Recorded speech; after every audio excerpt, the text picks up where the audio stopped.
ওই লো Oh my God! सब क्या देखना पड़ रहा है। अच्छा है मैं अंधा हूँ। আমি তো পুরাই ভয় পেয়ে গেছি। কি টান রে ভাই, 120+ টান তো আছেই মেবি। আমি এত টানাটানির মধ্যে নাই, তারপরও আমার স্পিড 90। আর এই রোডে এত স্পিডে না চালালেও তো প্রবলেম।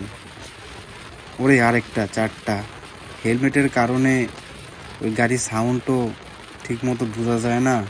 ভয় লাগে যদি কোনো কারণে একটা পড়ে যায়, তাহলে তো আমারও সাথে নিয়ে চলে যাবে।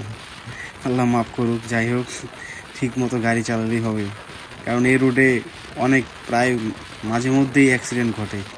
বাইকের অ্যাক্সিডেন্ট তো প্রচুর ভয়াবহ ঘটে। কদিন পর পরই ভিডিও দেখি, সংবাদ পাই। আচ্ছা, স্পিড গানটা যেখানে লাগিয়ে রাখছে, এটা কি আসলে কোনো কাজে আসে? আমার তো মনে হয় না, কারণ এই রোডে 80+ সব গাড়ি চলাচল করতেছে। আমার মনে হয় যে এটা এখনো কোনো কাজেই লাগে না।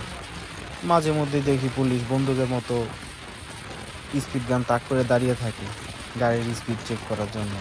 তাহলে এটা লাগিয়ে লাভ কি? আমি তো এটাই বুঝি না।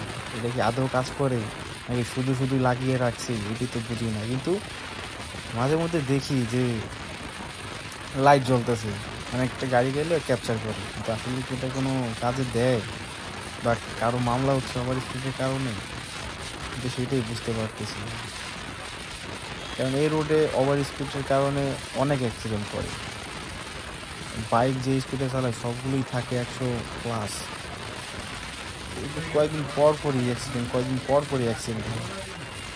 তাহলে এই স্পিড গান লাগিয়ে লাভ কি যদি গতি নিয়ন্ত্রণ ঠিক মতো না করতে পারে? এই যেমন আমারই গাড়ি 80+ হয়েছে, কারণ কি?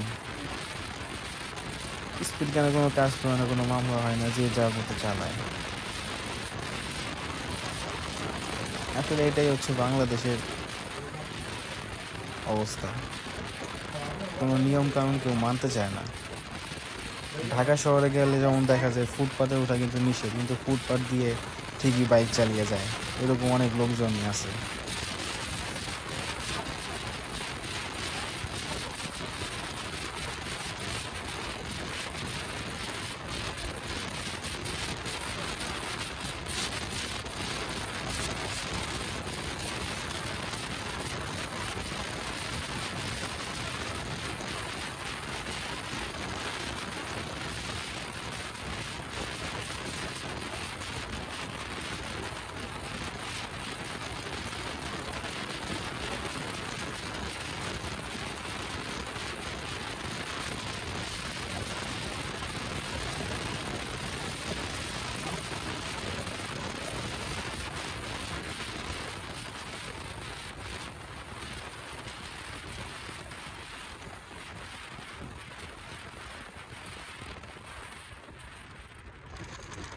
ওরে আল্লাহ, আমি বুঝতেই পারিনি এখানে যে আইল্যান্ড আছে।